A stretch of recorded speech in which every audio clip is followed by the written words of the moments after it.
ਸਨਮਾਨਯੋਗ ਗੁਰੂ ਨਿਵਾਜੀ ਸਾਧ ਸੰਗਤ ਜੀਓ, ਧੰਨ ਸਤਿਗੁਰੂ ਸ੍ਰੀ ਗੁਰੂ ਗ੍ਰੰਥ ਸਾਹਿਬ ਜੀ ਦੀ ਪਰਮ ਪਵਿੱਤਰ ਹਜ਼ੂਰੀ ਵਿੱਚ ਬੈਠ ਕੇ ਆਪ ਜੀ ਨੇ ਨਿਤਨੇਮ ਦੀ ਬਾਣੀ ਦੇ ਪਾਠ ਅਤੇ ਗੁਰਬਾਣੀ ਕੀਰਤਨ ਸ਼ਰਵਣ ਕੀਤੇ ਹਨ।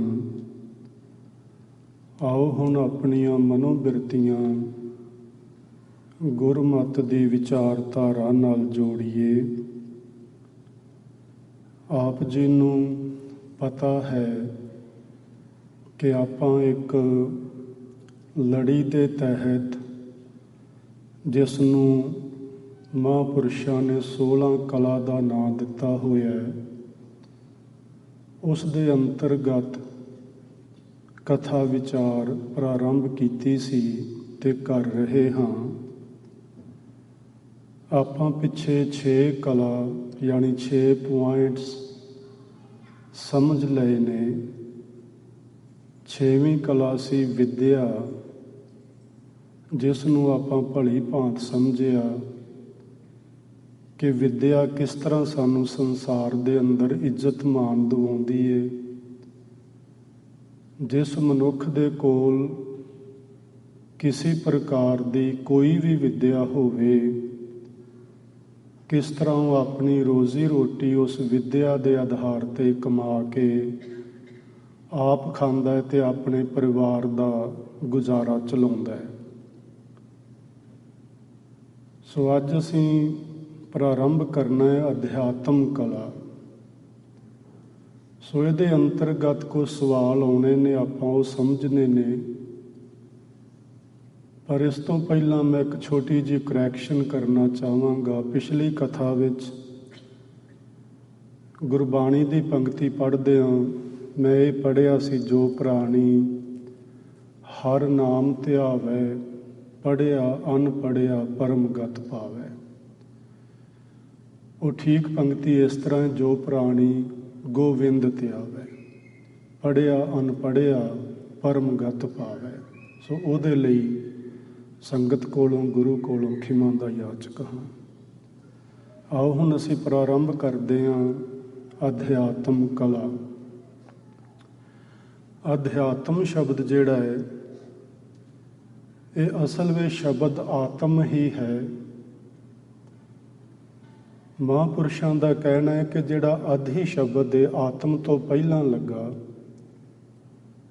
ਇਹ ਸਿਰਫ ਜਿਸ ਸ਼ਬਦ ਦੇ ਅਗੇਤਰ ਲੱਗ ਜਾਏ, ਉਸ ਸ਼ਬਦ ਦੀ ਮਹਾਨਤਾ ਨੂੰ ਹੋਰ ਉੱਚਿਆਂ ਕਰਦਾ ਹੈ।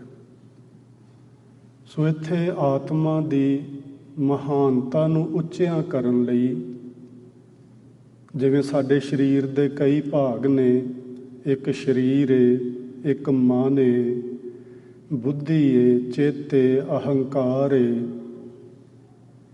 ਪਰ ਆਤਮਾ ਸਭਨਾਂ ਤੋਂ ਸ੍ਰੇਸ਼ਟ ਹੈ। ਸੋ ਉਸ ਦੀ ਸ੍ਰੇਸ਼ਟਤਾ ਨੂੰ ਹੋਰ ਉਜਾਗਰ ਕਰਨ ਲਈ ਇਹ ਅਧਿ ਸ਼ਬਦ ਆਤਮਾ ਦੇ ਅਗੇਤਰ ਲਗਾਇਆ ਜਾਂਦਾ ਹੈ। ਸੋ ਅਧਿਆਤਮ ਦਾ ਮਤਲਬ ਹੋਇਆ ਸ੍ਰੇਸ਼ਟ ਆਤਮਾ। ਆਤਮਾ ਹਮੇਸ਼ਾ ਹੀ ਸ੍ਰੇਸ਼ਟ ਹੈ, ਪਰ ਉਸ ਦੀ ਸ੍ਰੇਸ਼ਟਤਾ ਨੂੰ ਦਰਸਾਉਣ ਲਈ ਇਹ ਸ਼ਬਦ ਅਧਿਆਤਮ ਬਣਾਇਆ ਗਿਆ। ਸੋ ਇਹ ਅਧਿਆਤਮਵਾਦ ਵੀ ਇੱਕ ਕਲਾ ਹੈ। ਇਹ ਕਲਾ ਹੈ ਪਰਮਾਤਮਾ ਦੇ ਨਾਲ ਜੁੜਨ ਦੀ। ਇਹ ਕਲਾ ਹੈ ਆਪਣੇ ਆਪੇ ਨੂੰ ਪਹਿਚਾਨਣ ਦੀ। ਜਿਸ ਮਨੁੱਖ ਕੋਲ ਇਹ ਅਧਿਆਤਮ ਕਲਾ ਹੋਵੇ, ਉਹ ਮਨੁੱਖ ਕੇਵਲ ਆਪਣਾ ਦੁਨਿਆਵੀ ਜੀਵਨ ਹੀ ਸਫਲ ਨਹੀਂ ਕਰਦਾ, ਸਗੋਂ ਸੰਸਾਰ ਵਿੱਚ ਆਇਆ ਹੋਇਆ ਉਸ ਵਿਅਕਤੀ ਦਾ ਰੱਬ ਦੇ ਘਰ ਵੀ ਪ੍ਰਵਾਨ ਹੋ ਜਾਂਦਾ ਹੈ, ਜਿਸ ਮਨੁੱਖ ਨੂੰ ਅਧਿਆਤਮ ਕਲਾ ਆਉਂਦੀ ਹੋਵੇ।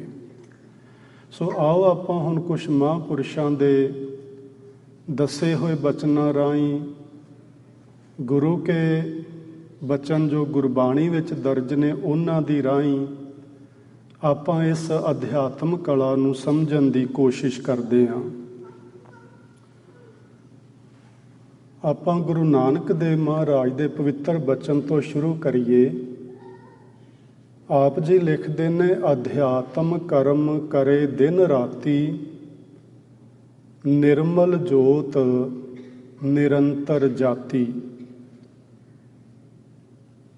ਅਧਿਆਤਮ ਦਾ ਮਤਲਬ ਪ੍ਰੋਫੈਸਰ ਸਾਹਿਬ ਸਿੰਘ ਜੀ ਕਰਦੇ ਨੇ, ਪ੍ਰਭੂ ਪਰਮਾਤਮਾ the Supreme Spirit or the relation between the Supreme and the individual soul।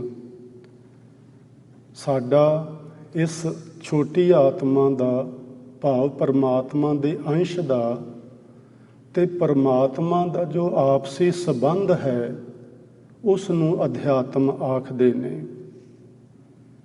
ਫਿਰ ਅਧਿਆਤਮ ਕਰਮ ਕੀ ਹੋਏ? ਪ੍ਰੋਫੈਸਰ ਸਾਹਿਬ ਸਿੰਘ ਦੇ ਲਿਖਣ ਮੁਤਾਬਕ ਜੀਵ ਆਤਮਾ ਤੇ ਪਰਮਾਤਮਾ ਦਾ ਪਰਸਪਰ ਡੂੰਘਾ ਸੰਬੰਧ ਬਣਾਉਣ ਵਾਲੇ ਕਰਮਾਂ ਨੂੰ ਅਧਿਆਤਮ ਕਰਮ ਆਖਦੇ ਨੇ। ਸੋ ਗੁਰੂ ਨਾਨਕ ਦੇਵ ਮਹਾਰਾਜ ਫਰਮਾ ਰਹੇ ਨੇ, ਅਧਿਆਤਮ ਕਰਮ ਕਰੇ ਦਿਨ ਰਾਤੀ। ਜਿਹੜਾ ਮਨੁੱਖ ਰਾਤ ਦਿਨੇ ਅਧਿਆਤਮ ਕਰਮ ਕਰੇ, ਕਿਹੜੇ ਕਰਮ? ਅੱਗੇ ਆਪਾਂ ਭਾਈ ਮਣੀ ਸਿੰਘ ਜੀ ਦੇ ਸ਼ਬਦਾਂ ਵਿੱਚ ਵੀ ਸਮਝਣ ਦੀ ਕੋਸ਼ਿਸ਼ ਕਰਨੀ ਹੈ। ਅਧਿਆਤਮ ਕਰਮ ਹੁੰਦੇ ਨੇ ਆਪਣੇ ਸਰੀਰ ਵੱਲ ਝਾਤੀ ਮਾਰਨੀ, ਸਰੀਰ ਦੇ ਅੰਦਰ ਮਨ, ਉਸ ਤੋਂ ਅਗਲਾ ਕੋਸ਼ ਆਤਮਾ, ਫਿਰ ਇਸ ਦੇ ਆਧਾਰ 'ਤੇ ਸਾਡਾ ਸੁਭਾਅ ਬਣਦਾ, ਸੁਭਾਅ ਦੇ ਆਧਾਰ 'ਤੇ ਸਾਨੂੰ ਗਿਆਨ ਜਾਂ ਸੋਝੀ ਹੁੰਦੀ। ਅਧਿਆਤਮ ਕਰਮ ਕੀ ਹੋ ਗਏ? ਮਨੁੱਖ ਸੱਚ ਦਾ ਧਾਰਨੀ ਹੋਵੇ, ਆਪਣੇ ਆਪੇ ਦੀ ਪਹਿਚਾਨ ਕਰੇ, ਸੰਤੋਖ, ਸਤ, ਦਇਆ, ਧਰਮ ਆਦਿਕ ਗੁਣਾਂ ਦਾ ਧਾਰਨੀ ਹੋਵੇ, ਔਗਣਾਂ ਦਾ ਤਿਆਗ ਕਰੇ, ਇਸ ਨੂੰ ਅਧਿਆਤਮ ਕਰਮ ਆਖਦੇ ਨੇ। ਜਿਹੜਾ ਮਨੁੱਖ ਇਹੋ ਜਿਹੇ ਅਧਿਆਤਮ ਕਰਮ ਦਿਨੇ ਰਾਤ ਕਰਦਾ ਰਹੇ, ਭਾਵ ਆਪਣੇ ਮਨ ਨੂੰ ਹਰ ਵਕਤ ਹਰ ਘੜੀ ਵਿਕਾਰਾਂ ਵੱਲੋਂ ਰੋਕਦਾ ਰਹੇ ਤੇ ਗੁਰੂ ਕੀ ਬਾਣੀ ਨਾਲ, ਗੁਰੂ ਦੇ ਬਚਨਾਂ ਨਾਲ ਜੋੜੀ ਰੱਖੇ, ਚੰਗੇ ਕਰਮ ਜ਼ਿੰਦਗੀ ਵਿੱਚ ਕਮਾਵੇ, ਸਮਝੋ ਉਹ ਅਧਿਆਤਮਕ ਕਰਮ ਕਰ ਰਿਹਾ ਹੈ। ਜਿਹੜਾ ਕਰੇ ਉਸ ਨੇ ਨਿਰਮਲ ਜੋਤ ਨਿਰੰਤਰ ਜਾਤੀ। ਨਿਰੰਤਰ ਦਾ ਅਰਥ ਹੈ ਲਗਾਤਾਰ, ਇੱਕ ਰਸ ਵਿਆਪਕ। ਨਿਰਮਲ ਜੋਤ ਦਾ ਅਰਥ ਹੈ ਪਵਿੱਤਰ ਜੋਤੀ। ਪਵਿੱਤਰ ਜੋਤ ਕੀ ਹੈ? ਪਰਮਾਤਮਾ ਦੀ ਪਵਿੱਤਰ ਸੱਤਾ, ਜਿਸ ਨੂੰ ਹੁਣੇ ਅਸੀਂ ਆਤਮਾ ਆਖ ਰਹੇ ਸਾਂ, ਜਿਸ ਨੂੰ ਗੁਰਬਾਣੀ ਵਿੱਚ ਰਾਮ ਕੀ ਅੰਸ਼ ਆਖਿਆ ਗਿਆ ਹੈ, ਉਹੀ ਪਰਮਾਤਮਾ ਦੀ ਨਿਰਮਲ ਜੋਤ ਹੈ ਜੋ ਸਾਡੇ ਅੰਦਰ ਵਿਦਮਾਨ ਜਾਂ ਬਿਰਾਜਮਾਨ ਹੈ, ਔਰ ਉਹ ਲਗਾਤਾਰ ਹੈ। ਇਹ ਨਹੀਂ ਹੁੰਦਾ ਕਿ ਸਾਡੇ ਅੰਦਰ ਕਦੀ ਉਹ ਹੁੰਦੀ ਹੈ ਤੇ ਕਦੀ ਨਹੀਂ ਹੁੰਦੀ। ਜਦੋਂ ਰਾਤ ਦੇ ਵੇਲੇ ਅਸੀਂ ਸੌਂ ਜਾਂਦੇ ਹਾਂ ਤੇ ਉਹ ਵੀ ਆਰਾਮ ਕਰਨ ਕਿਤੇ ਚਲੀ ਜਾਂਦੀ, ਐਸਾ ਨਹੀਂ ਹੁੰਦਾ। ਉਹ ਹਰ ਵਕਤ, ਹਰ ਘੜੀ, ਹਰ ਪਲ, ਹਰ ਸਮੇਂ, ਦੁੱਖ ਹੋਵੇ, ਸੁੱਖ ਹੋਵੇ, ਠੰਡ ਹੋਵੇ, ਗਰਮੀ ਹੋਵੇ, ਕੁਝ ਵੀ ਵਾਪਰਦਾ ਹੋਵੇ, ਉਹ ਇੱਕ ਰਸ ਲਗਾਤਾਰ ਰਹਿੰਦੀ ਹੈ। ਉਸ ਜੋਤ ਨੂੰ, ਉਸ ਸੱਤਾ ਨੂੰ ਜਿਹੜਾ ਮਨੁੱਖ ਅਧਿਆਤਮ ਕਰਮ ਕਰਦਾ ਏ, ਜਾਤੀ ਤੋਂ ਭਾਵ ਉਹ ਜਾਣ ਲੈਂਦਾ ਹੈ, ਉਸ ਨੂੰ ਸਮਝ ਲੈਂਦਾ, ਉਸ ਨੂੰ ਪਹਿਚਾਨ ਲੈਂਦਾ ਹੈ। ਸੋ ਆਪਾਂ ਸਾਰੇ ਲੋਕ ਗੁਰੂ ਘਰ ਵਿੱਚ ਆਉਂਦੇ ਹਾਂ ਜਾਂ ਕਿਤੇ ਵੀ ਸੰਗਤ ਕਰਨ ਲਈ ਜਾਂਦੇ ਹਾਂ, ਕਿਸੇ ਵੀ ਧਰਮ ਸਥਾਨ 'ਤੇ ਜਾਂਦੇ ਹਾਂ, ਅਤੇ ਸਾਡੇ ਧਰਮ ਸਥਾਨਾਂ 'ਤੇ ਜਾਣ ਦਾ ਜੋ ਪ੍ਰਯੋਜਨ ਹੈ ਉਹ ਇਹ ਹੋਣਾ ਚਾਹੀਦਾ ਕਿ ਅਸੀਂ ਅਧਿਆਤਮ ਕਰਮ ਕਰਨੇ ਨੇ, ਨਾ ਕਿ ਪਖੰਡ ਕਰਮ ਕਰਨੇ ਨੇ।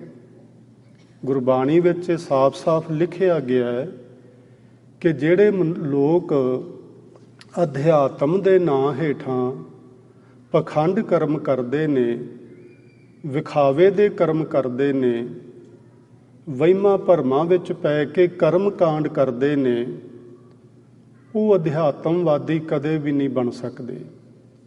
ਉਹਨਾਂ ਨੂੰ ਕਦੇ ਅਧਿਆਤਮ ਗਿਆਨ ਨਹੀਂ ਹੋ ਸਕਦਾ। ਅਧਿਆਤਮ ਗਿਆਨ ਲਈ ਜਦੋਂ ਅਸੀਂ ਗੁਰੂ ਚਰਨਾਂ ਵਿੱਚ ਆਈਏ ਤੇ ਗੁਰੂ ਦੇ ਬਚਨਾਂ ਨੂੰ ਸਮਝੀਏ ਤੇ ਉਹਨਾਂ ਦੇ ਮੁਤਾਬਕ ਜੀਵਨ ਜੀਵੀਏ ਤੇ ਫਿਰ ਸਾਨੂੰ ਅਧਿਆਤਮ ਗਿਆਨ ਯਾਨੀ ਅਧਿਆਤਮ ਦੀ ਸੋਝੀ ਨਸੀਬ ਹੋ ਸਕਦੀ ਹੈ। ਆਓ ਹੁਣ ਅਸੀਂ ਸਮਝਦੇ ਹਾਂ ਭਾਈ ਸਾਹਿਬ ਭਾਈ ਮਨੀ ਸਿੰਘ ਜੀ, ਜਿਨ੍ਹਾਂ ਦੇ ਆਧਾਰ 'ਤੇ ਅਸੀਂ ਇਹ 16 ਕਲਾ ਪ੍ਰਾਰੰਭ ਕੀਤੀਆਂ ਨੇ, ਉਹ ਇਸ ਅਧਿਆਤਮ ਕਲਾ ਦਾ ਕੀ ਅਰਥ ਕਰਦੇ ਨੇ। ਆਪ ਜੀ ਦੇ ਸਾਹਮਣੇ ਹੈ। ਭਾਈ ਸਾਹਿਬ ਲਿਖਦੇ ਨੇ, ਸਰੀਰ ਤੇ ਆਤਮਾ ਨੂੰ ਭਿੰਨ ਭਿੰਨ ਜਾਣਨਾ। ਅਸਲ ਵਿੱਚ ਇਹ ਹੈ ਅਧਿਆਤਮ ਦਾ ਅਰਥ। ਅਸੀਂ ਸਾਰੀ ਜ਼ਿੰਦਗੀ ਆਪਣੇ ਸਰੀਰ ਨੂੰ ਤੇ ਆਪਣੀ ਆਤਮਾ ਨੂੰ ਕਦੇ ਵੀ ਵੱਖਰਾ ਵੱਖਰਾ ਨਹੀਂ ਜਾਣ ਪਾਉਂਦੇ। ਸਾਡੇ ਲਈ ਸਰੀਰ ਹੀ ਸਭ ਕੁਝ ਏ, ਆਤਮਾ ਕੁਝ ਵੀ ਨਹੀਂ।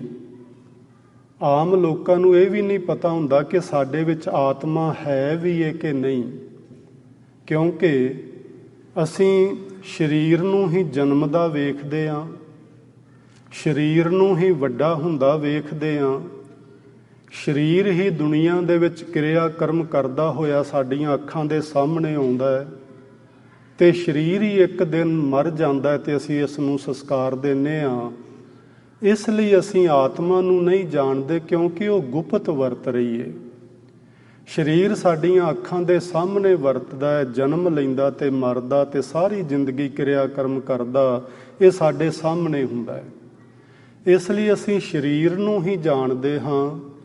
ਸਰੀਰ ਦੇ ਦੁੱਖਾਂ ਤੇ ਸੁੱਖਾਂ ਨਾਲ ਹੀ ਸਾਡਾ ਵਾਸਤਾ ਏ। ਸਰੀਰ ਨੂੰ ਹੀ ਆਰਾਮ ਦੇਣ ਲਈ ਸਾਰੀ ਜ਼ਿੰਦਗੀ ਅਸੀਂ ਪ੍ਰਯਤਨ ਕਰਦੇ ਰਹਿੰਦੇ ਹਾਂ।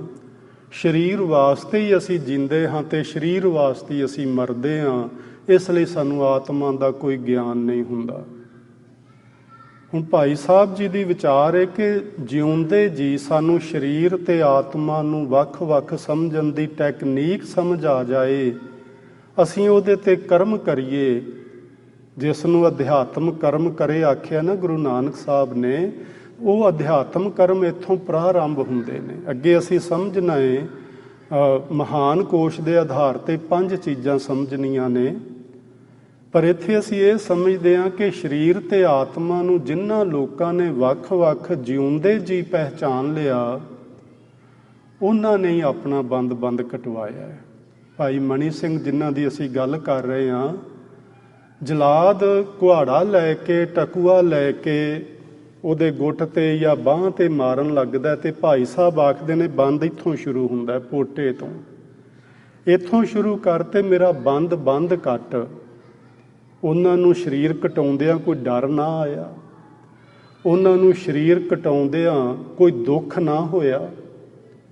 ਜੋ ਕੁਝ ਸਰੀਰਕ ਤਲ ਤੇ ਵਾਪਰਨਾ ਸੀ ਉਹ ਤੇ ਸਭ ਕੁਝ ਹੀ ਵਾਪਰਿਆ, ਪਰ ਉਹਨਾਂ ਦੀ ਆਤਮਾ ਇਸ ਤੋਂ ਉੱਚੀ ਸੀ, ਉਹਨਾਂ ਦੀ ਆਤਮਾ ਇਸ ਤੋਂ ਪਰੇ ਸੀ।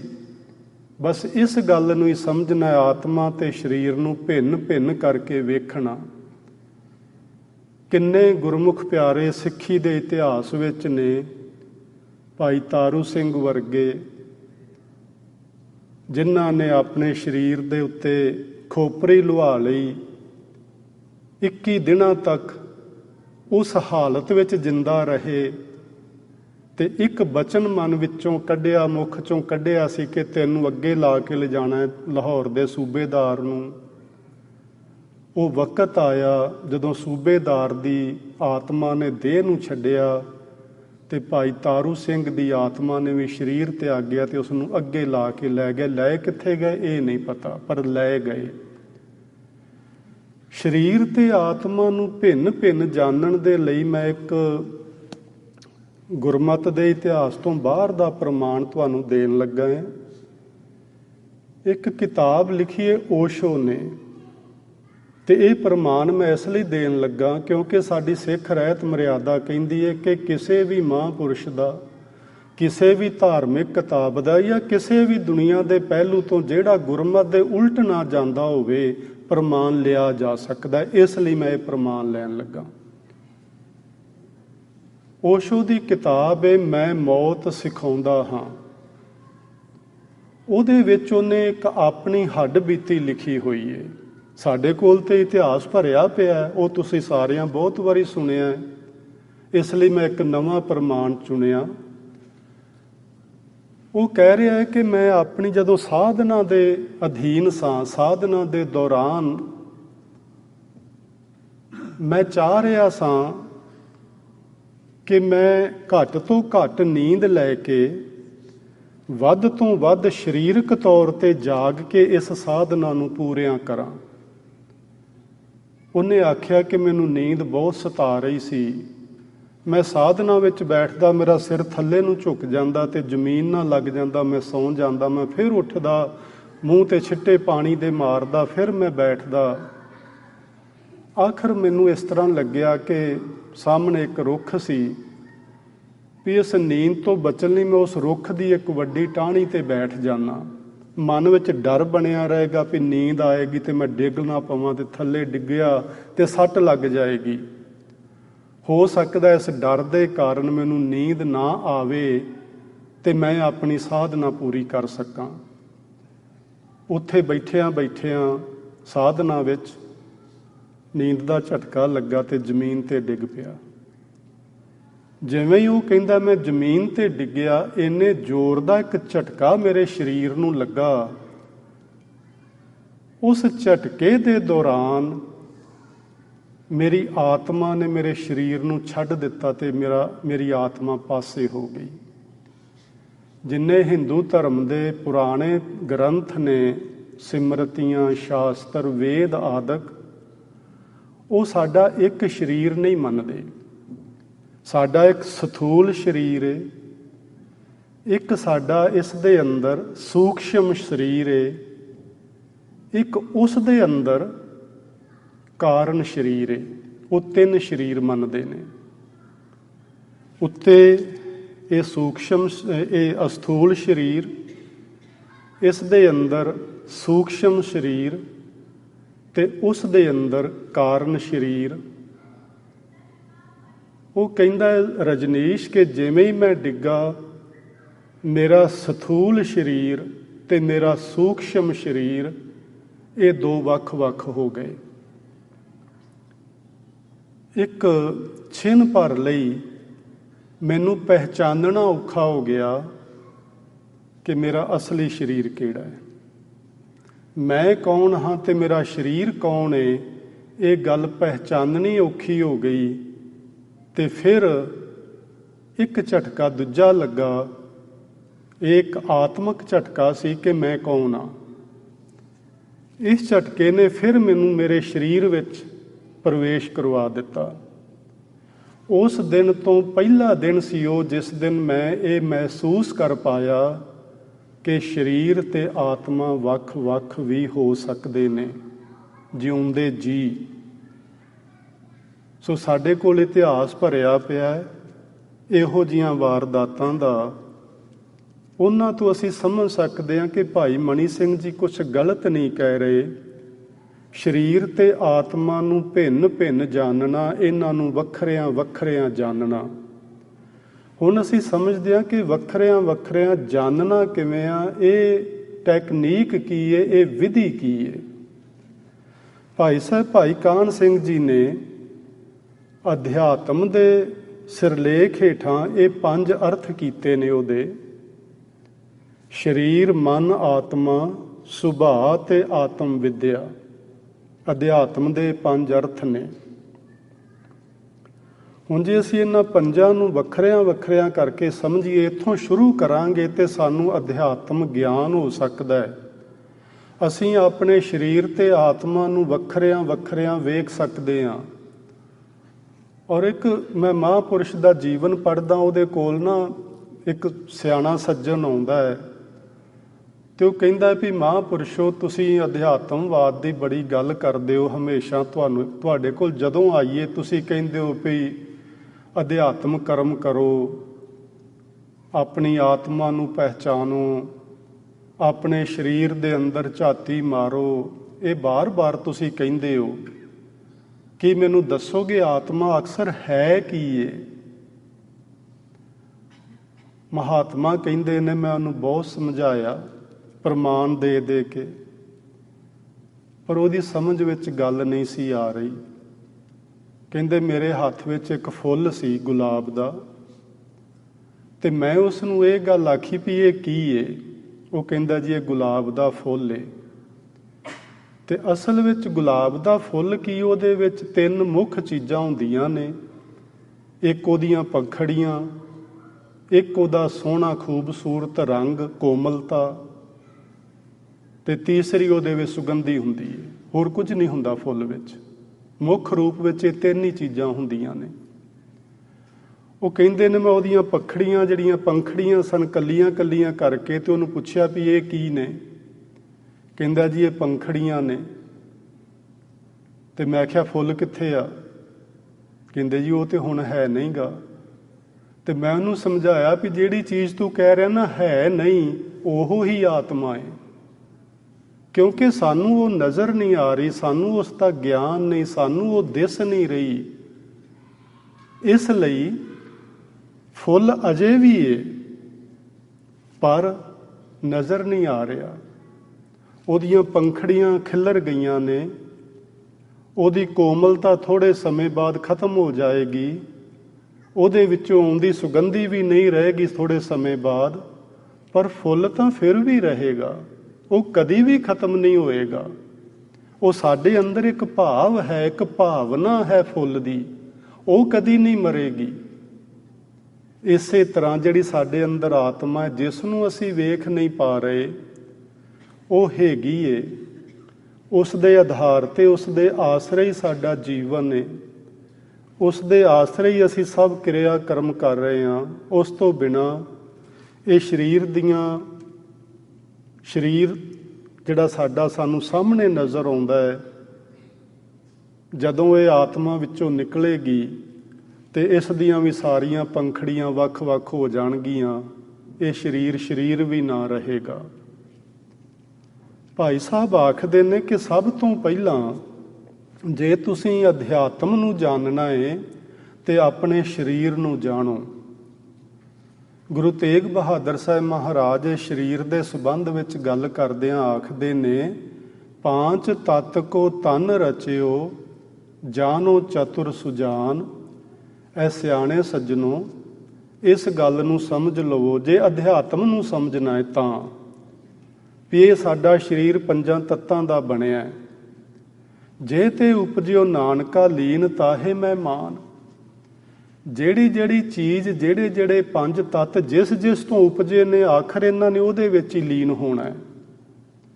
ਸਰੀਰ ਨੂੰ ਜਿਹੜੀ ਮਿੱਟੀ ਲੱਗੀ ਹੈ, ਜਦੋਂ ਇਹਦਾ ਅੰਤ ਹੋਏਗਾ, ਇਹ ਮਿੱਟੀ ਵਿੱਚ ਮਿਲੇਗੀ, ਹਵਾ ਵਿੱਚ ਮਿਲੇਗੀ, ਆਕਾਸ਼ ਵਿੱਚ ਮਿਲੇਗਾ, ਅਗਨੀ ਵਿੱਚ ਮਿਲੇਗੀ, ਪਾਣੀ 'ਚ ਮਿਲੇਗਾ। ਉਦੋਂ ਸਾਡਾ ਸਰੀਰ ਕਿੱਥੇ ਹੋਏਗਾ?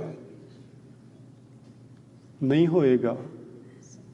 ਜਦੋਂ ਇਹ ਇਕੱਠਾ ਨਹੀਂ ਸੀ ਹੋਇਆ, ਜਦੋਂ ਭਾਵੇਂ ਦਾ ਜਨਮ ਨਹੀਂ ਸੀ ਹੋਇਆ, ਉਦੋਂ ਇਹ ਸਰੀਰ ਕਿੱਥੇ ਸੀ? 5 ਤੱਤ ਕਿੱਥੇ ਸਨ? ਇੱਥੇ ਹੀ ਸਨ। ਮਰਨ ਤੋਂ ਬਾਅਦ ਕਿੱਥੇ ਗਏ? ਇੱਥੇ ਹੀ ਹਨ, ਕਿਤੇ ਨਹੀਂ ਗਏ। ਨਾ ਉਹ ਕਿਤੋਂ ਆਏ ਸਨ, ਨਾ ਉਹ ਕਿਤੇ ਗਏ ਨੇ। ਇਹ ਤੇ ਜੋੜ ਜਾੜ ਕੇ ਇੱਕ ਕਾਇਆ ਕਾਇਮ ਕਰ ਦਿੱਤੀ ਗਈ, ਜਿਸ ਨੂੰ ਅਸੀਂ ਵੇਖ ਕੇ ਸਰੀਰ ਕਹਿ ਰਹੇ ਸਾਂ। ਤੇ ਜਿਸ ਨੂੰ ਵੇਖਦੇ ਰਹੀਏ ਉਹ ਹੀ ਸਾਡੀ ਸਿਮਰਤੀ ਵਿੱਚ ਆਉਂਦਾ ਹੈ। ਜਿਸ ਨੂੰ ਵੇਖਦੇ ਨਹੀਂ, ਉਹ ਕਦੀ ਸਾਡੇ ਧਿਆਨ 'ਚ ਨਹੀਂ ਆਉਂਦੀ ਚੀਜ਼। ਅੱਗੇ ਭਾਈ ਸਾਹਿਬ ਜੀ ਨੇ ਗੱਲ ਕੀਤੀ ਏ ਮਨ ਦੀ। ਗੁਰਬਾਣੀ ਆਖਦੀ ਹੈ ਕਿ ਸਾਡਾ ਮਨ ਵੀ 5 ਹੀ ਤੱਤਾਂ ਦਾ ਬਣਿਆ। ਤੁਹਾਡੇ ਸਾਹਮਣੇ ਸ਼ਬਦ ਦੇ ਗੁਰੂ ਸਾਹਿਬ ਆਖਦੇ ਨੇ, ਇਹ ਮਨ ਕਰਮਾ, ਇਹ ਮਨ ਧਰਮਾ, ਇਹ ਮਨ 5 ਤੱਤ ਤੇ ਜਨਮਾ। ਇਹ ਸਾਡਾ ਮਨ ਵੀ 5 ਤੱਤਾਂ ਤੋਂ ਹੀ ਬਣਿਆ ਹੋਇਆ ਹੈ। ਪਰ ਉਹ ਪੰਜ ਤੱਤ ਸਥੂਲ ਨਹੀਂ ਹਨ। ਜਿਹੜੇ ਸਰੀਰ ਨੂੰ ਲੱਗੇ ਨੇ ਉਹ ਇਸ ਨੂੰ ਨਹੀਂ ਲੱਗੇ। ਉਹ ਜਿਹੜੇ ਪੰਜ ਤੱਤ ਨੇ ਉਹਨਾਂ ਪੰਜਾਂ ਤੱਤਾਂ ਦਾ ਜੋ ਭਾਵ ਹੈ,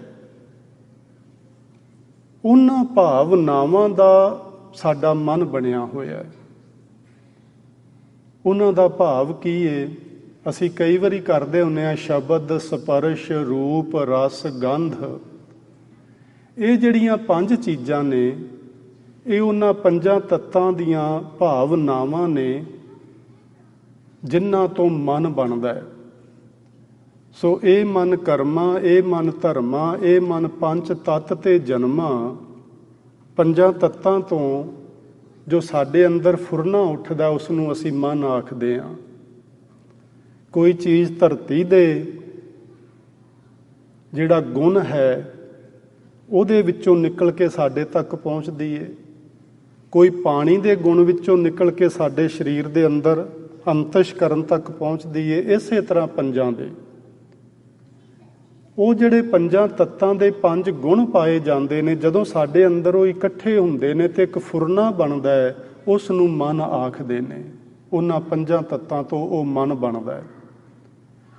ਅੱਗੇ ਮਨ ਦਾ ਸੁਭਾਅ ਦੱਸਿਆ ਹੈ ਤੇ ਮੇਰੇ ਕੋਲ ਟਾਈਮ ਥੋੜਾ ਨਹੀਂ ਤੇ ਮੈਂ ਇੱਥੇ ਥੋੜੀ ਸੁਭਾਅ ਦੀ ਗੱਲ ਕਰਦਾ। ਅੱਗੇ ਆਪਾਂ ਸੁਭਾਅ ਦੀ ਗੱਲ ਕਰਨੀ ਹੈ। ਤੀਸਰਾ ਉਹ ਆਂਦੇ ਨੇ ਆਤਮਾ। ਸਰੀਰ ਪੰਜਾਂ ਤੱਤਾਂ ਤੋਂ ਬਣਿਆ, ਉਹ ਪੰਜ ਤੱਤ ਸਥੂਲ ਨੇ। ਸਾਡਾ ਮਨ ਵੀ ਪੰਜਾਂ ਤੱਤਾਂ ਤੋਂ ਬਣਿਆ, ਉਹ ਪੰਜੇ ਤੱਤ ਸੂਖਸ਼ਮ ਨੇ, ਯਾਨੀ ਅਸਥੂਲ ਪੰਜਾਂ ਤੱਤਾਂ ਦੇ ਪੰਜ ਗੁਣ ਨੇ ਜਿਨ੍ਹਾਂ ਦਾ ਮਨ ਬਣਿਆ। ਅੱਗੇ ਆਤਮਾ ਕੀ ਹੈ? ਇਹਦੇ ਲਈ ਗੁਰੂ ਨਾਨਕ ਦੇਵ ਮਹਾਰਾਜ ਆਖਦੇ ਨੇ, ਆਤਮ ਮੈਂ ਰਾਮ, ਰਾਮ ਮੈਂ ਆਤਮ।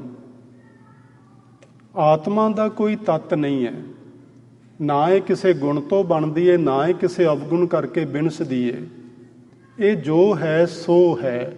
ਇਹਨੂੰ ਅਸੀਂ ਇਸ ਤਰ੍ਹਾਂ ਹੀ ਆਖ ਸਕਦੇ ਹਾਂ, ਹੋਰ ਸਾਡੇ ਕੋਲ ਕੋਈ ਸ਼ਬਦ ਨਹੀਂ ਹਨ। ਆਤਮ ਮਹਿ ਰਾਮ, ਰਾਮ ਮਹਿ ਆਤਮ। ਇਹ ਜਿਹੜੀ ਸਾਡੀ ਆਤਮਾ ਹੈ, ਜਿਹਦੇ ਦੁਆਰਾ ਪੰਜਾਂ ਤੱਤਾਂ ਦਾ ਸਥੂਲ ਸਰੀਰ ਚੱਲਦਾ ਤੇ ਉਹਨਾਂ ਪੰਜਾਂ ਤੱਤਾਂ ਦੇ ਗੁਣਾਂ ਤੋਂ ਬਣਿਆ ਹੋਇਆ ਮਨ ਕਿਰਿਆ ਕਰਮ ਕਰਦਾ, ਫੁਰਨੇ ਉਠਾਉਂਦਾ, ਸੰਕਲਪ ਤੇ ਵਿਕਲਪ ਕਰਦਾ। ਇਹ ਆਤਮਾ ਦੇ ਸਹਾਰੇ ਹੈ। ਇਹਦੇ ਵਿੱਚ ਆਤਮਾ ਹੈ। ਆਤਮਾ ਰਾਮ ਦਾ ਅੰਸ਼ ਹੈ। ਆਤਮ ਮਹਿ ਰਾਮ, ਰਾਮ ਮਹਿ ਆਤਮ। ਇਸ ਦੀ ਸਮਝ ਕਿਵੇਂ ਪੈਂਦੀ ਹੈ? ਚੀਨਸ ਗੁਰ ਵਿਚਾਰਾ। ਗੁਰੂ ਦੀ ਵਿਚਾਰ ਨੂੰ ਸਮਝ ਕੇ, ਦ੍ਰਿੜ ਕਰਕੇ, ਜੀਵਨ ਵਿੱਚ ਅਪਣਾ ਕੇ ਇਹ ਸਮਝ ਆ ਜਾਂਦੀ ਏ ਆਤਮਾ ਕੀ ਏ ਤੇ ਸਰੀਰ ਕੀ ਏ ਤੇ ਮਨ ਕੀ ਏ। ਭਾਈ ਮਣੀ ਸਿੰਘ ਜੀ ਨੇ ਆਖਿਆ, ਸਰੀਰ ਤੇ ਆਤਮਾ ਨੂੰ ਭਿੰਨ ਭਿੰਨ ਜਾਣਨਾ, ਇਹ ਕਿਵੇਂ ਜਾਣਿਆ ਜਾਏ? ਚੀਨਸ ਗੁਰ ਵਿਚਾਰਾ। ਗੁਰੂ ਦੀ ਵਿਚਾਰ ਨੂੰ ਜੀਵਨ ਵਿੱਚ ਅਪਣਾ ਕੇ ਇਹ ਸਮਝਿਆ ਜਾ ਸਕਦਾ ਹੈ ਤੇ ਵੇਖਿਆ ਜਾ ਸਕਦਾ ਹੈ ਆਤਮਾ ਨੂੰ ਵੱਖਰਿਆਂ ਤੇ ਸਰੀਰ ਨੂੰ ਵੱਖਰਿਆਂ। ਅੱਗੇ ਹੈ ਬਚਨ ਚੌਥੇ ਨੰਬਰ ਤੇ ਸੁਭਾਅ। ਮੈਂ ਥੋੜਾ ਸੰਖੇਪ ਵਿੱਚ ਕਰਾਂਗਾ ਸਮੇਂ ਦੇ ਨੂੰ ਧਿਆਨ 'ਚ ਰੱਖਦਿਆਂ। ਸੁਭਾਅ ਕੀ ਹੈ? ਜੋ ਅਸੀਂ ਨਿਤਾ ਪ੍ਰਤੀ ਕਰਦੇ ਹਾਂ ਉਹ ਸਾਡਾ ਸੁਭਾਅ ਬਣਦਾ ਹੈ। ਅਸੀਂ ਰੋਜ਼ ਸਵੇਰੇ ਉੱਠਦੇ ਹਾਂ, ਸਾਡਾ ਸਵੇਰੇ ਉੱਠਣ ਦਾ ਸੁਭਾਅ ਬਣ ਗਿਆ। ਅਸੀਂ ਇਸ਼ਨਾਨ ਪਾਣੀ ਕਰਕੇ ਜਿਹੜੇ ਪਾਠ ਕਰਦੇ ਨੇ ਉਹਨਾਂ ਦਾ ਸੁਭਾਅ ਬਣ ਗਿਆ ਕਿ ਉਹ ਪਾਠ ਕਰਦੇ ਨੇ, ਸਿਮਰਨ ਕਰਦੇ ਨੇ। ਜਿਹੜੇ ਲੋਕ ਨਹਾ ਧੋ ਕੇ ਸਿੱਧਾ ਨਾਸ਼ਤਾ ਕਰਨ ਬਹਿੰਦੇ ਨੇ ਉਹਨਾਂ ਦਾ ਵੀ ਸੁਭਾਅ ਬਣ ਗਿਆ। ਕੰਮ ਤੇ ਜਾਣਾ, ਸੁਭਾਅ ਬਣ ਗਿਆ। ਸਾਨੂੰ ਉਚੇਚ ਨਹੀਂ ਕਰਨਾ ਪੈਂਦਾ ਕੁਛ ਵੀ, ਸਹਿ ਸੁਭਾਏ ਹੋਈ ਜਾ ਰਿਹਾ। ਸੋ ਇਹਦਾ ਮਤਲਬ ਹੈ ਜੋ ਕੁਛ ਅਸੀਂ ਰੋਜ਼ਾਨਾ ਦੀ ਜ਼ਿੰਦਗੀ ਵਿੱਚ ਰੂਟੀਨ 'ਚ ਕਰਦੇ ਹਾਂ ਉਹ ਸਾਡਾ ਸੁਭਾਅ ਬਣ ਜਾਂਦਾ ਹੈ। ਕਈਆਂ ਲੋਕਾਂ ਦਾ ਸੁਭਾਅ ਬਣ ਗਿਆ ਕਿ ਉਹਨਾਂ ਨੇ ਕੁਛ ਨਾ ਕੁਛ ਜ਼ਿੰਦਗੀ 'ਚ ਮਾੜਾ ਜਾਂ ਗਲਤ ਹੀ ਕਰਦੇ ਰਹਿਣਾ, ਦੂਜਿਆਂ ਉੱਤੇ ਆਪਣਾ ਪ੍ਰਭਾਵ ਪਾਉਣ ਦੀ ਕੋਸ਼ਿਸ਼ ਕਰਦਿਆਂ ਰਹਿਣਾ। ਕੁਝ ਲੋਕਾਂ ਦਾ ਸੁਭਾਅ ਬਣ ਗਿਆ ਕਿ ਉਹ ਸਭਨਾਂ ਦੀਆਂ ਵਧੀਕੀਆਂ ਸਹਿਣ ਕਰਦੇ ਜਾਂਦੇ ਨੇ, ਉਹ ਕਿਸੇ ਨੂੰ ਬੁਰਾ ਭਲਾ ਆਖਦੇ ਹੀ ਨਹੀਂ। ਇਹ ਸਾਰੀਆਂ ਸੁਭਾਅ ਦੀਆਂ ਗੱਲਾਂ ਨੇ।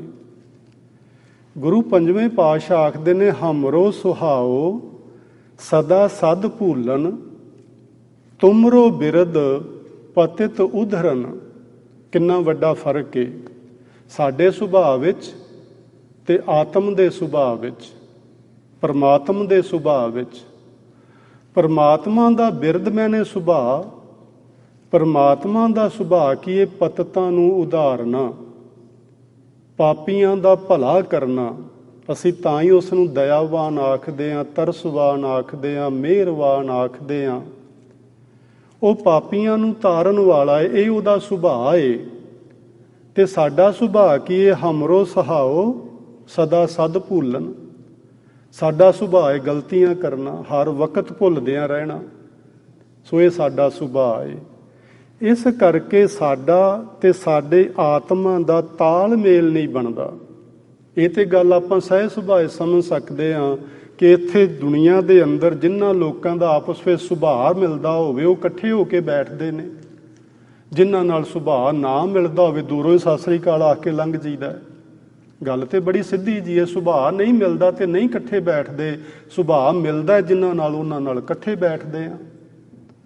ਸੋ ਸੁਭਾਅ ਜੇ ਸਾਡਾ ਪਰਮਾਤਮਾ ਨਾਲ ਨਹੀਂ ਮਿਲਦਾ ਤੇ ਉਹਦੇ ਨਾਲ ਵੀ ਇਕੱਠਿਆਂ ਨਹੀਂ ਬੈਠ ਪਾਵਾਂਗੇ, ਭਾਵੇਂ ਅਸੀਂ ਗੁਰੂ ਦੇ ਸਿੱਖ ਬਣੇ ਫਿਰੀਏ ਤੇ ਭਾਵੇਂ ਕੁਝ ਹੋਰ ਬਣੇ ਫਿਰੀਏ। ਜਿੰਨਾ ਚਿਰ ਪਰਮਾਤਮਾ ਦੇ ਸੁਭਾਅ ਵਰਗਾ ਸਾਡਾ ਸੁਭਾਅ ਨਹੀਂ ਬਣਦਾ। ਸੋ ਪਰਮਾਤਮਾ ਦਾ ਸੁਭਾਅ ਹੈ ਹਰ ਇੱਕ ਨੂੰ ਬਖਸ਼ ਦੇਣਾ, ਅਸੀਂ ਨਹੀਂ ਬਖਸ਼ਦੇ। ਇੱਕ ਮਹਾਂਪੁਰਸ਼ ਦਾ ਐਸਾ ਵੀ ਬਚਨ ਹੈ, ਉਹ ਆਖਦਾ ਹੈ ਕਿਸੇ ਦੀ ਵਧੀਕੀ ਨੂੰ, ਕਿਸੇ ਦੀ ਭੁੱਲ ਨੂੰ, ਕਿਸੇ ਦੀ ਅਵੱਗਿਆ ਨੂੰ, ਕਿਸੇ ਦੇ ਗੁਨਾਹ ਨੂੰ, ਕਿਸੇ ਦੇ ਪਾਪ ਕਰਮ ਨੂੰ ਯਾਦ ਰੱਖਣਾ ਬੜਾ ਹੀ ਆਸਾਨ ਹੈ, ਉਸ ਨੂੰ ਭੁਲਾ ਦੇਣਾ ਅਤੀ ਮੁਸ਼ਕਿਲ ਹੈ। ਇਹ ਸਾਡੇ ਸਾਰਿਆਂ ਦੇ ਜੀਵਨ ਵਿੱਚ ਘਟਨਾ ਵਾਪਰਦੀ ਏ। ਕਿਸੇ ਨੇ ਸਾਨੂੰ ਕੋਈ ਮਾੜਾ ਬਚਨ ਆਖਿਆ ਹੋਵੇ, ਸਾਰੀ ਜ਼ਿੰਦਗੀ ਨਹੀਂ ਭੁੱਲਦਾ। ਜਦੋਂ ਬੰਦਾ ਸਾਹਮਣੇ ਆਏਗਾ ਉਹਦਾ ਬਚਨ ਉਸੇ ਵੇਲੇ ਯਾਦ ਆਏਗਾ ਤੇ ਅੰਦਰੋਂ ਕ੍ਰੋਧ ਜਾਗ ਪਏਗਾ ਵੀ ਇਹਨੇ ਮੈਨੂੰ ਅੱਜ ਤੋਂ 50 ਵਰ੍ਹੇ ਪਹਿਲਾਂ ਆਹ ਗੱਲ ਆਖੀ ਸੀ। ਨਹੀਂ ਭੁੱਲਦੀ, ਭੁਲਾਇਆ ਵੀ ਨਹੀਂ ਭੁੱਲਦੀ। ਭੁਲਾਉਣਾ ਮੁਸ਼ਕਿਲ ਹੈ, ਯਾਦ ਰੱਖਣਾ ਕਿੰਨਾ ਆਸਾਨ ਹੈ ਕਿ ਉਹ ਯਾਦ ਹੀ ਰਹਿੰਦੀ ਹੈ, ਭੁੱਲਦੀ ਹੀ ਨਹੀਂ। ਸੋ ਅਸੀਂ ਪਰਮਾਤਮਾ ਦੇ ਸੁਭਾਅ ਵਰਗਾ ਆਪਣਾ ਸੁਭਾਅ ਬਣਾਈਏ। ਇਹ ਟੈਕਨੀਕ ਹੈ ਆਤਮਾ ਤੇ ਸਰੀਰ ਨੂੰ ਵੱਖਰਿਆਂ ਵੱਖਰਿਆਂ ਜਾਣਨ ਦੀ, ਪਹਿਚਾਨਣ ਦੀ। ਜਿੰਨਾ ਚਿਰ ਸਾਡਾ ਸੁਭਾਅ ਰੱਬ ਦੇ ਸੁਭਾਅ ਵਰਗਾ ਨਹੀਂ ਬਣਦਾ, ਜਿੰਨਾ ਚਿਰ ਸਾਡੀ ਬੋਲੀ ਰੱਬ ਦੀ ਬੋਲੀ ਵਰਗੀ ਨਹੀਂ ਬਣਦੀ, ਜਿੰਨਾ ਚਿਰ ਸਾਡੇ ਖਿਆਲਾਤ ਰੱਬ ਦੇ ਖਿਆਲਾਤਾਂ ਵਰਗੇ ਨਹੀਂ ਬਣਦੇ, ਉਹਨਾਂ ਚਿਰ ਉਹਦੇ ਨਾਲ ਕਿਵੇਂ ਅਸੀਂ ਬਹਿ ਪਾਵਾਂਗੇ? ਉਹਦੇ ਨਾਲ ਕਿਵੇਂ ਸਾਂਝ ਬਣੇਗੀ ਸਾਡੀ? ਕਦੇ ਵੀ ਨਹੀਂ ਬਣ ਸਕਣੀ। ਸੋ ਸੁਭਾਅ ਨੂੰ ਤਬਦੀਲ ਕਰਨ ਲਈ ਸਵੇਰੇ ਸਵੇਰੇ ਉੱਠ ਕੇ ਸਾਨੂੰ ਚਾਹੀਦਾ ਅਸੀਂ 2 ਘੜੀਆਂ ਰੱਬ ਦੀ ਯਾਦ ਵਿੱਚ ਬੈਠੀਏ, ਫਿਰ ਉਹਦੇ ਗੁਣ ਸਾਡੇ ਵਿੱਚ ਆਉਣਗੇ। ਉਸ ਤੋਂ ਬਾਅਦ ਗੁਰੂ ਕੀ ਬਾਣੀ ਪੜ੍ਹੀਏ, ਜੋ ਗੁਰੂ ਨੇ ਸਾਨੂੰ ਬਚਨ ਦੱਸੇ ਨੇ, ਫਿਰ ਉਹ ਸਾਡੇ ਸਰੀਰ ਵਿੱਚ, ਸਾਡੇ ਅੰਤਸ਼ਕਰਨ ਵਿੱਚ ਆਉਣਗੇ। ਉਹਨਾਂ ਦੇ ਮੁਤਾਬਕ ਸਾਡਾ ਰੱਬ ਵਰਗਾ ਸੁਭਾਅ ਬਣੇਗਾ। ਕਿਸੇ ਨੂੰ ਮਾਫ ਕਰ ਦੇਣ ਦਾ, ਲੋਕਾਂ ਤੇ ਦਇਆ ਕਰਨਾ, ਸਤ ਸੰਤੋਖ ਦੇ ਧਾਰਨੀ ਹੋਣਾ, ਮੰਦੇ ਕਰਮਾਂ ਤੋਂ ਬਚਣਾ, ਇਹ ਸਾਡਾ ਸੁਭਾਅ ਬਣੇਗਾ। 5ਵੇਂ ਨੰਬਰ ਤੇ ਸੰਖੇਪ ਵਿੱਚ ਆਪਾਂ ਗੱਲ ਕਰਦੇ ਹਾਂ। ਇਸ ਨੂੰ ਜੇ ਅਸੀਂ ਉਤਲੀਆਂ ਦਸੀਆਂ 4 ਚੀਜ਼ਾਂ ਨੂੰ ਸਮਝ ਕੇ ਜ਼ਿੰਦਗੀ ਵਿੱਚ ਅਪਣਾ ਲਈਏ ਤਾਂ ਸਾਨੂੰ ਆਤਮ ਗਿਆਨ ਹੋ ਜਾਏਗਾ। ਜੇ ਉਤਲੀਆਂ 4 ਗੱਲਾਂ ਸਾਡੀ ਸਮਝ ਵਿੱਚ ਨਾ ਆਈਆਂ ਤੇ ਆਤਮ ਗਿਆਨ ਨਹੀਂ ਹੋਏਗਾ। ਗਿਆਨ ਤੇ ਹੋ ਜਾਏਗਾ ਸਾਨੂੰ। ਗਿਆਨ ਅਸੀਂ ਪੜ੍ਹ ਕੇ ਇਕੱਠਾ ਕਰ ਸਕਦੇ ਹਾਂ, ਗਿਆਨ ਅਸੀਂ ਸੁਣ ਕੇ ਇਕੱਠਾ ਕਰ ਸਕਦੇ ਹਾਂ, ਗਿਆਨ ਅਸੀਂ ਵੇਖ ਕੇ ਇਕੱਠਾ ਕਰ ਸਕਦੇ ਹਾਂ। ਗਿਆਨ ਇਕੱਠਾ ਕੀਤਾ ਜਾ ਸਕਦਾ ਹੈ, ਗਿਆਨ ਦੀਆਂ ਗੱਲਾਂ ਕੀਤੀਆਂ ਜਾ ਸਕਦੀਆਂ ਨੇ, ਪਰ ਇਹ ਆਤਮ ਗਿਆਨ ਨਹੀਂ ਹੁੰਦਾ। ਆਤਮ ਗਿਆਨ ਦੇ ਲਈ ਸਾਨੂੰ ਗੁਰੂ ਦੇ ਬਚਨਾਂ ਦੀ ਵਿਚਾਰ ਕਰਨੀ ਹੀ ਪਵੇਗੀ ਤੇ ਵਿਚਾਰ ਕਰਕੇ ਉਸ ਨੂੰ ਜੀਵਨ ਵਿੱਚ ਢਾਲਣਾ ਹੀ ਪਵੇਗਾ। ਉਹਦੇ ਮੁਤਾਬਕ ਜਦੋਂ ਸਾਡਾ ਜੀਵਨ ਢਲੇਗਾ ਤੇ ਫਿਰ ਸਾਨੂੰ ਅਧਿਆਤਮ ਕਲਾ ਆ ਜਾਏਗੀ। ਜਦੋਂ ਸਾਨੂੰ ਅਧਿਆਤਮ ਕਲਾ ਦਾ ਗਿਆਨ ਹੋ ਗਿਆ, ਅਧਿਆਤਮ ਕਲਾ ਸਾਡੇ ਵਿੱਚ ਆ ਗਈ, ਅਸੀਂ ਸਰੀਰ ਨੂੰ ਤੇ ਆਤਮਾ ਨੂੰ ਭਿੰਨ ਭਿੰਨ ਜਾਣਨ ਲੱਗ ਪਏ, ਉਦੋਂ ਸਮਝ ਲੈਣਾ ਸਾਡੇ ਜੀਵਨ ਦਾ ਭਲਾ ਹੋ ਜਾਏਗਾ। ਉਸ ਤੋਂ ਪਹਿਲਾਂ ਸਾਡੀਆਂ ਸਭਨਾਂ ਦੀਆਂ ਗੱਲਾਂ ਹੀ ਨੇ, ਮੇਰੀਆਂ ਵੀ ਤੇ ਤੁਹਾਡੀਆਂ ਵੀ। ਤੇ ਕਰਨਾ ਸਾਨੂੰ ਹੁਣ ਕੀ ਚਾਹੀਦਾ ਹੈ? ਸਤਿਗੁਰੂ ਗੁਰੂ ਰਾਮਦਾਸ ਮਹਾਰਾਜ ਜੀ ਨੇ ਸਾਨੂੰ ਬੜਾ ਪਿਆਰ ਨਾਲ ਸਮਝਾਇਆ ਹੋਇਆ ਹੈ ਤੇ ਉਹਨਾਂ ਦਾ ਪਿਆਰ ਅੱਜ ਲੈ ਕੇ ਜਾਇਆ ਜੇ। ਪਿਆਰ ਕੀ ਹੈ ਉਹਨਾਂ ਦਾ? ਗੁਰ ਸਤਿਗੁਰ ਕਾ ਜੋ ਸਿੱਖ ਅਖਾਏ। ਕਿੰਨੇ ਪਿਆਰ ਨਾਲ ਸਾਨੂੰ ਆਪਣਾ ਪੁੱਤਰ ਬਣਾ ਰਹੇ ਨੇ ਉਹ। ਗੁਰ ਸਤਿਗੁਰ ਕਾ ਜੋ ਸਿੱਖ ਅਖਾਏ, ਉਹ ਕੀ ਕਰੇ? ਸੋ ਭਲਕੇ ਉੱਠ ਹਰ ਨਾਮ ਤੇ ਆਵੇ। ਉਦਮ ਕਰੇ ਭਲਕੇ ਪ੍ਰਭਾਤੀ। ਭਲਕੇ ਪ੍ਰਭਾਤੀ ਤੋਂ ਮਤਲਬ ਹੈ ਅੰਮ੍ਰਿਤ ਵੇਲੇ। ਉਦਮ ਕਰੇ ਭਲਕੇ ਪ੍ਰਭਾਤੀ, ਇਸ਼ਨਾਨ ਕਰੇ ਅੰਮ੍ਰਿਤ ਸਰ ਨਹਾਵੇ। ਅੰਮ੍ਰਿਤ ਦੇ ਸਰੋਵਰ ਵਿੱਚ ਭਾਵ ਨਾਮ ਸਿਮਰਨ ਵਿੱਚ ਡੁੱਬੀ ਲਗਾਵੇ। ਫਿਰ ਚੜ੍ਹੇ ਦਿਵਸ ਗੁਰਬਾਣੀ ਗਾਵੇ, ਬਹਿੰਦਿਆਂ ਉੱਠਦਿਆਂ ਹਰ ਨਾਮ ਧਿਆਵੇ। ਇਹ ਸਾਰਾ ਸ਼ਬਦ ਤੁਸੀਂ ਆਪ ਪੜ੍ਹ ਲੈਣਾ ਤੇ ਇਹਦੇ ਤੇ ਅਮਲ ਕਰਨਾ। ਇੱਥੋਂ ਸ਼ੁਰੂ ਹੋਏਗਾ ਸਾਡਾ ਅਧਿਆਤਮਿਕ ਜੀਵਨ। ਜਿੰਨਾ ਚਿਰ ਅਸੀਂ ਇਹ ਚੀਜ਼ ਨਹੀਂ ਕਰਦੇ ਉਹਨਾਂ ਚਿਰ ਅਧਿਆਤਮਿਕ ਜੀਵਨ ਨਹੀਂ ਸ਼ੁਰੂ ਹੋਣ ਵਾਲਾ। ਉਂਝ ਤੇ ਸਾਨੂੰ ਜੀਵਨ ਜਿੱਦਣ ਅਸੀਂ ਮਾਤਾ ਦੇ ਗਰਭ ਤੋਂ ਬਾਹਰ ਆਏ ਸਾਂ, ਇਹ ਰੱਬ ਨੇ ਦੇ ਹੀ ਦਿੱਤਾ ਸੀ। ਅਸਲ ਵਿੱਚ ਮਾਤਾ ਦੇ ਗਰਭ ਤੋਂ ਹੀ ਸ਼ੁਰੂ ਹੋ ਜਾਂਦਾ ਹੈ ਸਾਡਾ ਜੀਵਨ। ਪਰ ਚਲੋ ਅਸੀਂ ਸੰਸਾਰ ਵਿੱਚ ਉਦਣ ਆਉਂਦੇ ਹਾਂ ਜਿੱਦਣ ਪਹਿਲਾ ਕਦਮ ਅਸੀਂ ਧਰਤੀ ਤੇ ਰੱਖਦੇ ਹਾਂ ਤੇ ਸਾਡਾ ਜੀਵਨ ਸ਼ੁਰੂ ਹੁੰਦਾ ਹੈ। ਤੇ ਜਿੱਦਣ ਇਹ ਆਤਮਾ ਇਹ ਸਰੀਰ ਨੂੰ ਤਿਆਗਦੀ ਏ, ਉਸ ਦਿਨ ਨੂੰ, ਉਸ ਵਕਤ, ਉਸ ਘਟਨਾ ਨੂੰ ਅਸੀਂ ਮੌਤ ਦਾ ਨਾਂ ਦਿੱਤਾ ਹੋਇਆ ਹੈ। ਸਾਰੀ ਜ਼ਿੰਦਗੀ ਉਲਝੇ ਰਹਿੰਦੇ ਹਾਂ ਤੇ ਪਤਾ ਹੀ ਨਹੀਂ ਲੱਗਦਾ ਕਿ ਵਿੱਚ ਆਤਮਾ ਵੀ ਹੈ ਕਿ ਨਹੀਂ। ਅਧਿਆਤਮ ਕਿਸ ਨੂੰ ਕਹਿੰਦੇ ਨੇ? ਬਸ ਇਹ ਗੱਲ ਕਰਿਆਂ ਹੀ ਪਤਾ ਲੱਗੇਗੀ, ਜੀਵਨ ਵਿੱਚ ਅਪਣਾਇਆ ਹੀ ਸਮਝ ਆਏਗੀ, ਉਸ ਤਰ੍ਹਾਂ ਨਹੀਂ ਆਉਣ ਵਾਲੀ। ਸੋ ਸਤਿਗੁਰੂ ਸਾਡੇ ਤੇ ਰਹਿਮਤ ਕਰਨ, ਅਸੀਂ ਇਸ ਆਤਮ ਗਿਆਨ ਨੂੰ ਸਮਝ ਕੇ ਜੀਵਨ ਵਿੱਚ ਅਪਣਾ ਕੇ ਤੇ ਆਪਣਾ ਜੀਵਨ ਸਫਲ ਬਣਾ ਸਕੀਏ। ਇੰਨਿਆਂ ਸ਼ਬਦਾਂ ਨਾਲ ਹੋਈਆਂ ਭੁੱਲਾਂ ਦੀ ਖਿਮਾ ਪਿਆਰ ਨਾਲ ਆਖੋ ਜੀ। ਵਾਹਿਗੁਰੂ ਜੀ ਕਾ ਖਾਲਸਾ, ਵਾਹਿਗੁਰੂ ਜੀ ਕੀ ਫਤਿਹ।